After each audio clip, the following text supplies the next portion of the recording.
Welcome back guys. आज हम class 9 science NCERT के चैप्टर 5 का पार्ट 1 पढ़ेंगे। इस चैप्टर का नाम है the fundamental unit of life, मतलब लाइफ की जो फंडामेंटल यूनिट है उसके बारे में इस चैप्टर में हमें पढ़ना है। अब देखिए यहां पे मैं आपको बता दूं कि जो लाइफ की फंडामेंटल यूनिट है उसे बोला जाता है सेल। अब क्वेश्चन उठता है कि सेल को लाइफ की फंडामेंटल यूनिट क्यों बोला जाता है। चलिए इसको समझते हैं। जैसे कि सेल है तो इसे बोला जाएगा सिंगल सेल, अगर ग्रुप ऑफ सेल होंगे तो इसे बोला जाएगा टिश्यू, अगर ग्रुप ऑफ टिश्यूज होंगे तो उसे बोला जाएगा ऑर्गन, और अगर ग्रुप ऑफ ऑर्गन होंगे तो उसे बोला जाएगा ऑर्गन सिस्टम, जैसे डाइजेस्टिव सिस्टम, रेस्पिरेटरी सिस्टम। अब खूब सारे ऑर्गन सिस्टम मिलकर एक ऑर्गेनिज्म बनाते हैं, मतलब एक पूरी की पूरी बॉडी बना देते हैं। तो शुरुआत कहां से हुई है? शुरुआत हुई एक सेल से, इसीलिए सेल को लाइफ की फंडामेंटल यूनिट बोला जाता है। While examining a thin slice of cork, Robert Hooke saw that the cork resembles the structure of honeycomb consisting of many little compartments। तो देखिए जब रॉबर्ट हुक ने सबसे पहले कॉर्क की थिन स्लाइस को माइक्रोस्कोप के अंदर देखा तो उसने देखा कि उसके अंदर हनीकॉम्ब स्ट्रक्चर दिख रहे हैं, मतलब मधुमक्खी के जैसे कुछ स्ट्रक्चर दिख रहे हैं, और उसके अंदर उन्हें लिटिल कंपार्टमेंट्स दिख रहे थे। Cork is a substance which come from the bark of the tree. देखिए ट्री की जो बार्क होती है, मतलब ट्री की जो छाल होती है, उसमें मिलता है cork.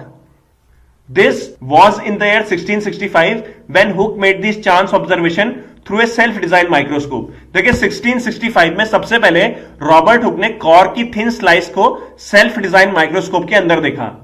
Robert Hooke called these boxes cells. अब जो खाली स्पेस उसे दिख रहे थे उन्होंने उसको नाम दिया सेल, क्योंकि सेल का लैटिन में मतलब होता है little rooms. This may seems to be very small and insignificant incident, but it is very important in the history of science। तो देखिए 1665 में जब रॉबर्ट हुक ने सबसे पहले कॉर्क सेल को देखा था तो इस घटना को लोगों ने ज्यादा महत्व नहीं दिया, पर यह काफी इंपॉर्टेंट इंसिडेंट था साइंस की हिस्ट्री में। This was very first time that someone had observed that living things appear to consist of separate units। तो पहली बार किसी इंसान ने यह देखा था कि लिविंग थिंग्स जो होती है वो छोटे छोटे यूनिट से मिलकर बनी हुई होती है, और आज बायोलॉजी में इन यूनिट्स को बोला जाता है सेल।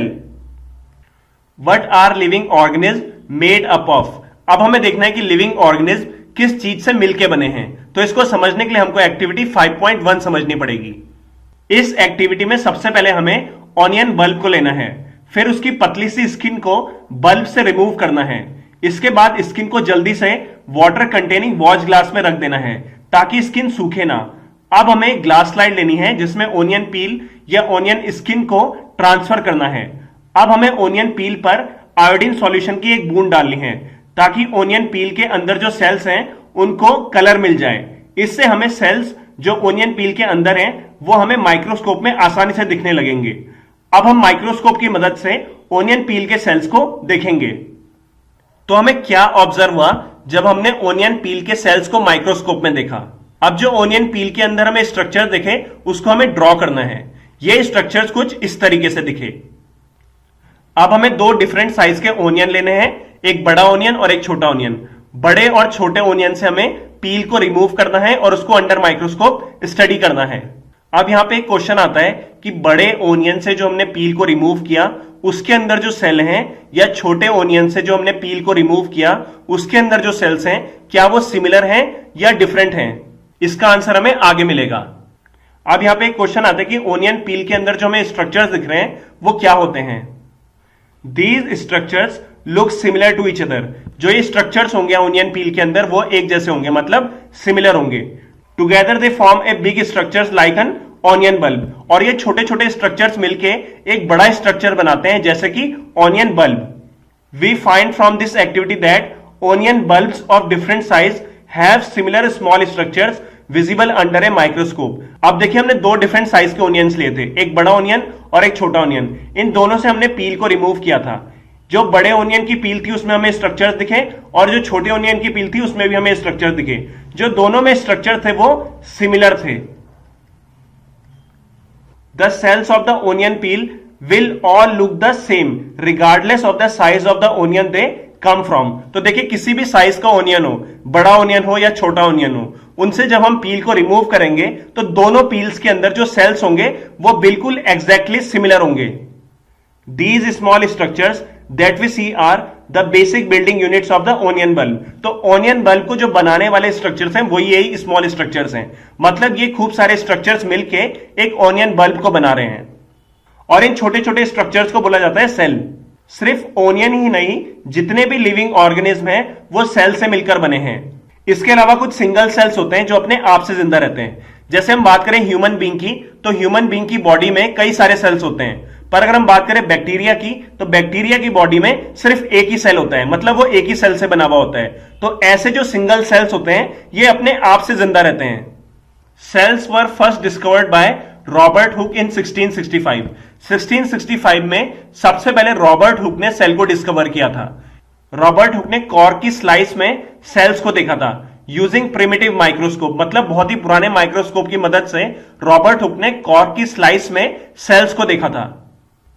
इसके बाद आता है ल्यूवेनहॉक। ल्यूवेनहॉक ने 1674 में सबसे पहले इंप्रूव्ड माइक्रोस्कोप की मदद से पॉन्ड वाटर में लिविंग सेल्स को देखा था।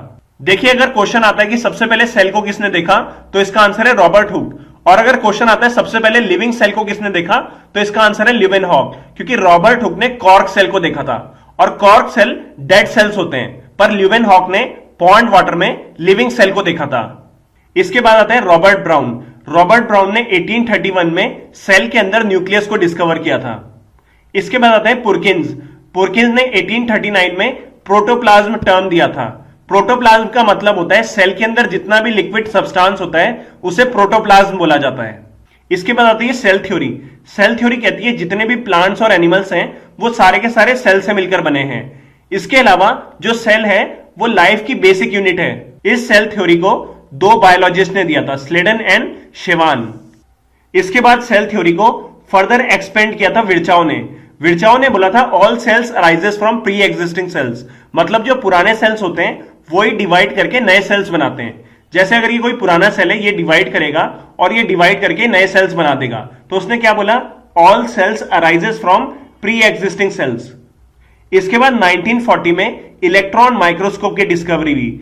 इससे यह पॉसिबल हो पाया कि हम सेल के अंदर कॉम्प्लेक्स स्ट्रक्चर्स और वेरियस सेल ऑर्गेनेल्स को देख पा रहे थे। The invention of magnifying lenses led to the discovery of the microscopic world. देखिए, जिस टाइम पे हमारे पास मैग्नीफाइंग लेंस नहीं थे, तो अगर हम अपने आसपास देखते थे तो हमें सिर्फ प्लांट्स और एनिमल्स दिखाई देते थे, पर जब मैग्नीफाइंग लेंस का इन्वेंशन हुआ उससे पता चला कि प्लांट्स और एनिमल्स के अलावा भी माइक्रोस्कोपिक वर्ल्ड होता है जिसमें माइक्रो ऑर्गेनिज्म प्रेजेंट होते हैं। इससे हमें पता चला कि कुछ सिंगल सेल ऑर्गेनिज्म भी होते हैं जो एक ही सेल से बने हुए होते हैं, जिनका एग्जांपल है amoeba, chlamydomonas, paramecium and bacteria. These organism are called unicellular organism. तो ऐसे ऑर्गेनिज्म जिनकी बॉडी एक ही सेल से मिलकर बनी हुई होती है, ऐसे ऑर्गेनिज्म को बोला जाता है यूनिसेलुलर ऑर्गेनिज्म। यूनि का मतलब होता है सिंगल और सेलुलर का मतलब होता है cells. On the other hand many cells group together in a single body. देखिए, यूनिसेलुलर ऑर्गेनिज्म के अलावा कुछ ऐसे भी ऑर्गेनिज्म होते हैं जिनकी बॉडी के अंदर कई सारे सेल्स पाए जाते हैं और ये सेल्स डिफरेंट फंक्शंस को परफॉर्म करते हैं और डिफरेंट बॉडी पार्ट्स को बनाते हैं। और ऐसे ऑर्गेनिज्म को बोला जाता है मल्टी सेलुलर ऑर्गेनिज्म। मल्टी का मतलब होता है मैनी और सेलुलर का मतलब होता है सेल। तो ऐसे ऑर्गेनिज्म जो कई सारे सेल से मिलकर बने हुए होते हैं, ऐसे ऑर्गेनिज्म को बोला जाता है मल्टी सेलुलर ऑर्गेनिज्म। इनके एग्जांपल है some fungi, plants and animals. Every multicellular organism has come from a single cell. How? तो यहां पे एक क्वेश्चन उठता है कि जितने भी मल्टीसेलुलर ऑर्गेनिज्म होते हैं वो एक सिंगल सेल से ही बन के आए हैं, तो ऐसा कैसे? इसको समझने के लिए हमको रिप्रोडक्शन में जाना पड़ेगा। देखिए, रिप्रोडक्शन में जो मेल गैमेट होता है उसे बोला जाता है स्पर्म और जो फीमेल गैमेट होता है उसे बोला जाता है ओवम। जब स्पर्म और ओवम मिलते हैं तो एक सेल बनाते हैं जिसे बोलते हैं जाइगोट। ये जाइगोट बार बार डिवाइड करता है और डिवाइड करने के बाद मल्टीसेलुलर ऑर्गेनिज्म बनाता है। तो इसी से इसका आंसर आता है कि जितने भी मल्टीसेलुलर ऑर्गेनिज्म होते हैं वो पहले एक सिंगल सेल से ही बन के आए हैं और उस सिंगल सेल का नाम है जाइगोट। देखिए, जब सेल डिवाइड करता है तो सेल अपने जैसे ही नए सेल्स को बनाता है। ऑल सेल्स दस come from pre existing cells, मतलब जो पहले से ही सेल्स होते हैं वो डिवाइड करके नए सेल्स को बनाते हैं। Some organism can also have cells of different kinds. देखिए, कुछ ऐसे भी ऑर्गेनिज्म होते हैं जिनके अंदर डिफरेंट टाइप्स के सेल पाए जाते हैं। तो नीचे दी गई पिक्चर को देखिए, इसमें ह्यूमन बॉडी के अंदर डिफरेंट टाइप्स की जो सेल पाई जाती हैं उनको दिखाया गया है। सबसे पहले बात करते हैं स्मूथ मसल सेल की। स्मूथ मसल सेल हमारे स्टमक और इंटेस्टाइन में पाया जाता है। इसके बाद बात करते हैं ब्लड सेल्स की। ब्लड सेल्स हमारे ब्लड में पाया जाता है, जैसे WBC, RBC और प्लेटलेट्स। अब बात करते हैं नर्व सेल की। नर्व सेल हमारी बॉडी के हर पार्ट में पाया जाता है। ज्यादा नर्व सेल पाया जाता है ब्रेन और स्पाइनल कॉर्ड में। नर्व सेल का काम होता है सेंस को महसूस करना। जैसे अगर हमें दर्द महसूस हो रहा है या ठंडा या गर्म महसूस हो रहा है तो वो सब महसूस होता है नर्व सेल्स की मदद से। अब हम बात करते हैं ओवम की। ओवम जो होता है वो फीमेल गैमेट होता है, ये फीमेल की बॉडी में पाया जाता है। और जो स्पर्म होता है वो मेल गैमेट होता है और ये मेल की बॉडी में पाया जाता है।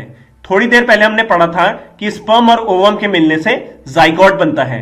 बोन सेल ऑब्वियसली बोन में ही पाया जाता है और ये बोन को स्ट्रेंथ प्रोवाइड कराता है। इसके बाद आता है फैट सेल। फैट सेल को एडिपोज सेल्स भी बोला जाता है। फैट सेल्स के अंदर फैट स्टोर होता है। The shape and size of cells are related to the specific function they perform. अब देखिए सेल का शेप और साइज कैसा होगा ये डिपेंड करता है कि वो कैसा फंक्शन परफॉर्म करता है। Some cells like amoeba have changing shapes. अब देखिए अगर हम बात करें अमीबा की तो अमीबा की कोई भी फिक्स शेप नहीं होती है, इसकी शेप चेंज होती रहती है। In some cases the cell shape could be more or less fixed and peculiar for particular type of cells. देखिए कुछ केसेस में सेल की जो शेप होती है वो फिक्स और पेक्युलर होती है पर्टिकुलर टाइप ऑफ सेल के लिए। जैसे एग्जांपल है नर्व सेल का। नर्व सेल जो होता है उसकी एक टिपिकल शेप होती है, मतलब नर्व सेल कभी भी अपनी शेप को चेंज नहीं करता है, उसकी शेप हमेशा फिक्स रहती है। Each living cell has the capacity to perform certain basic functions that are characteristic of all living forms. देखिए कोई भी लिविंग फॉर्म हो उसके अंदर जो लिविंग सेल्स पाए जाते हैं उनमें कैपेसिटी होती है कि वो किसी सर्टेन बेसिक फंक्शंस को परफॉर्म करे। अब देखिए यहां पे क्वेश्चन आता है कि कैसे लिविंग सेल्स इन बेसिक फंक्शंस को परफॉर्म करते हैं। We know that there is a division of labour in multicellular organism such as human being. तो अगर हम एग्जांपल लें ह्यूमन बीइंग का, ह्यूमन बीइंग एक मल्टीसेलुलर ऑर्गेनिज्म है और मल्टीसेलुलर ऑर्गेनिज्म के अंदर डिवीजन ऑफ लेबर होता है। डिवीजन ऑफ लेबर का मतलब है काम का डिवाइड हो जाना, क्योंकि डिवीजन का मतलब होता है डिवाइड और लेबर का मतलब होता है काम। तो काम के डिवाइड हो जाने को बोला जाता है डिवीजन ऑफ लेबर। तो चलिए इसको समझते हैं कि इसका मतलब है क्या। This means that different parts of the human body perform different functions. तो डिवीजन ऑफ लेबर का मतलब है कि ह्यूमन की बॉडी में जो डिफरेंट पार्ट्स हैं वो डिफरेंट फंक्शंस को परफॉर्म कर रहे हैं। मतलब वर्क जो हो रहा है वो डिवाइड हो रहा है। कोई ऑर्गन किसी और फंक्शंस को परफॉर्म कर रहा है और कोई ऑर्गन किसी और फंक्शंस को परफॉर्म कर रहे हैं। जैसे हम एग्जांपल है ह्यूमन बॉडी में जो हार्ट होता है वो ब्लड को पंप करता है और जो स्टमक होता है वो फूड को डाइजेस्ट करता है। Similarly division of labour is also seen within a single cell in many cases. देखिए कई केसेस में सिंगल सेल भी डिवीजन ऑफ लेबर को शो करता है। In fact each such cell has got certain specific components within it known as cell organelles. तो ऐसे single cell जो डिवीजन ऑफ लेबर दिखाते हैं उनके अंदर कुछ स्पेसिफिक कंपोनेंट्स रहते हैं जिन्हें बोला जाता है cell organelles. Each kind of cell organelle perform a special function. अब सेल के अंदर डिफरेंट टाइप्स के सेल ऑर्गेनल्स पाए जाते हैं। ये डिफरेंट टाइप्स के सेल ऑर्गेनल्स डिफरेंट टाइप के स्पेशल फंक्शंस को परफॉर्म करते हैं। जैसे such as making new material in the cell. Cell के अंदर कुछ नए मटेरियल्स बनाना, clearing up the waste material from the cell. Cell से वेस्ट मटेरियल को बाहर निकालना and so on. A cell is able to live and perform all its functions because of these organelles. तो देखिए कोई भी सेल जिंदा है और वो डिफरेंट फंक्शंस को परफॉर्म कर पा रहा है, वो इसलिए कर पा रहा है क्योंकि उसके अंदर सेल ऑर्गेनल्स प्रेजेंट हैं। These organelles together constitute the basic unit called the cell। तो देखिए ये जो डिफरेंट सेल ऑर्गेनल्स हैं यही मिलके बेसिक यूनिट बनाते हैं जिसे बोला जाता है सेल। तो सेल को ये सेल ऑर्गेनल्स बनाते हैं। It is interesting that all cells are found to have the same organelles no matter what their function is or what organism they are found in. देखिए ये काफी इंटरेस्टिंग है कि जितने भी सेल्स होते हैं उनके अंदर सेम ऑर्गेनल्स पाए जाते हैं, भले ही उनका फंक्शन डिफरेंट हो या हमने डिफरेंट डिफरेंट ऑर्गेनल्स से उनको आइसोलेट किया हो, हर सेल के अंदर सेम ऑर्गेनल्स पाए जाते हैं। अब हमें पढ़ना है what is a cell made up of, मतलब सेल किस चीज से बना है। और हमें पढ़ना है what is the structural organisation of cell. Cell का जो स्ट्रक्चर है वो किस चीज से बना है। We saw above that the cells have special component called organelles. देखिए हमने ऊपर पढ़ा है कि सेल्स के अंदर कुछ स्पेशल कंपोनेंट्स पाए जाते हैं जिन्हें बोला जाता है organelles. So how is a cell organised. If we study a cell under a microscope, अगर हम माइक्रोस्कोप के अंदर किसी सेल को देखें तो 3 फीचर्स हमें हर सेल के अंदर दिखेंगे। ये हैं प्लाज्मा मेम्ब्रेन, न्यूक्लियस और साइटोप्लाज्म। तो कोई भी सेल हो, ये 3 चीजें हमें हर सेल के अंदर मिलेगी। देखिए, सेल के अंदर कोई भी एक्टिविटी हो रही हो या सेल अपने इन्वायरमेंट से इंटरैक्ट हो रहा हो तो ये तभी पॉसिबल है जब उस सेल में प्लाज्मा मेम्ब्रेन, न्यूक्लियस और साइटोप्लाज्म प्रेजेंट होगा।